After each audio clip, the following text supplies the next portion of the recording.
आपल्या आणखीन एका नवीन ब्लॉगमध्ये. तर मित्रांनो, आज आम्ही जाणार होतो रत्नागिरीत. आणि रत्नागिरीत का जाणार आहे तुम्हाला आता येत्या ब्लॉगमध्ये कळेलच. आणि ब्लॉगमध्ये कंटिन्यू राहा. आणि जर का आपल्या चॅनलवर नसेल तर आपल्या चॅनल सबस्क्राईब करायला पण विसरू नका. आणि हा व्हिडिओ शेअर करायला विसरू नका. तुमचे आई वडील भाऊ बहीण गर्लफ्रेंड कोण असतील त्यांना शेअर करायला विसरू नका. नुसतं शेअर करायला नका सांगू, तर आपल्या चॅनलला सबस्क्राईब करायला सांगा मित्रांनो. तर आता निघताना तुम्हाला भेटतो मी, कारण गाडीचं सगळं जरा असेंबल वगैरे करायचं सगळं नीट आहे, मग तुम्हाला भेटतो. तर मित्रांनो, आम्ही आता निघालोय आणि पाठी सामान बघू शकता काय घेतलेलं आहे. त्याच्यावरून अंदाज आला तर येऊ शकतो तुम्हाला की काय आणायला जातं मी रत्नागिरीत. तर आता निघालोय आणि बायदेला आपण आरेवारे मार्गे जाणार आहोत.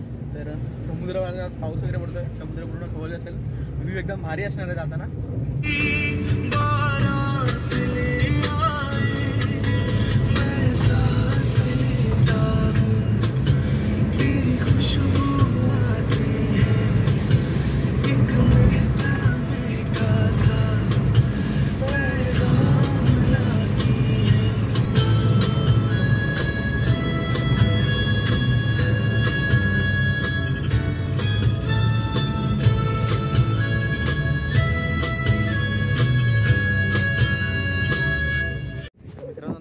आणि फेरीबोट आहे पूर्ण आणि गाडी पार्किंग केली इथे. आणि तुम्हाला सांगतो मी तिकीट काढलं आहे, त्याचे अराउंड कॉस्ट सांगतो तुम्हाला. हे बघा, गाडी आणि परत एक ड्रायव्हरचे धरून 200 रुपये आणि पॅसेंजर नुसते 30 रुपये. तसं टोटल 230 रुपये बिल झालं आहे. आणि बाहेर समोर बघू शकता सगळं तुम्ही, बोटी वगैरे सगळ्या लागलेल्या आहेत. इथे बोटिंगची कंपनी आहे, म्हणजे इथे बोटी दुरुस्त होतात आय गेस. आणि तिकडे पलीकडे आहे ती JSW आहे, ती दिसत नाही कॅमेऱ्यात. तिकडे पलीकडे JSW आहे.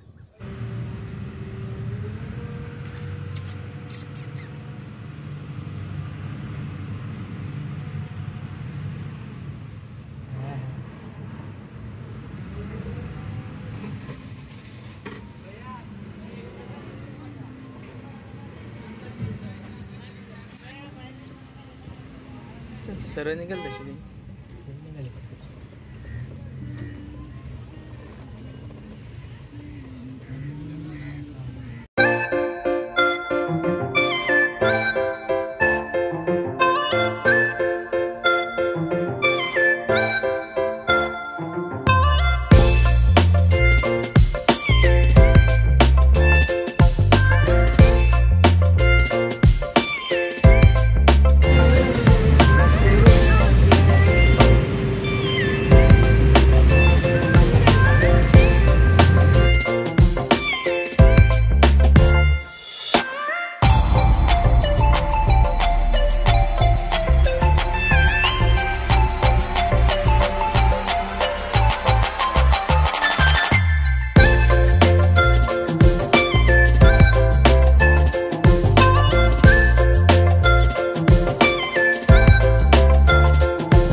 मित्रांनो, आम्ही आता रत्नागिरीतून निघालो आहे.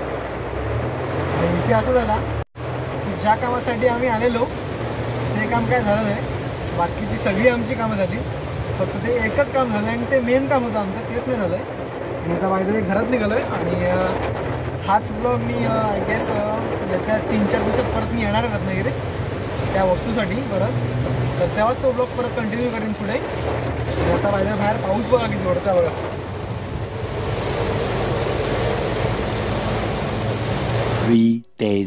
मित्रांनो, आज आम्ही आलोय फायनली फिश टँक न्यायला. आणि हा फिश टँक आहे, लिटरली त्याची साईज बघा तुम्ही, 5 फूट.